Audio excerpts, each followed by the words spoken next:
Ayan na siya guys. Pag ako ng tola, ganyan eh.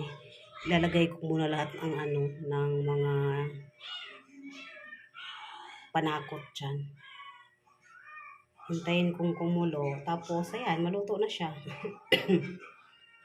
Ayan yung isda kong tinola.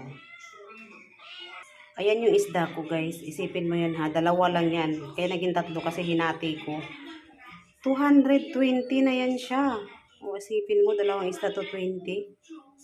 Wala talaga. Ayan, walang magawa. Kasi puro na kami, karne-karne, kaya nag-isda. Tsak, sabaw lang kakainin ng mga batang to. Tapos, ayan guys, yung alagbat, ay yung kamote dahon ng kamote. Ito nakuha ko sa taas. Ito yung binili ko lang kasi konti lang yung sa taas eh. Ayan. Alagbati yan siya.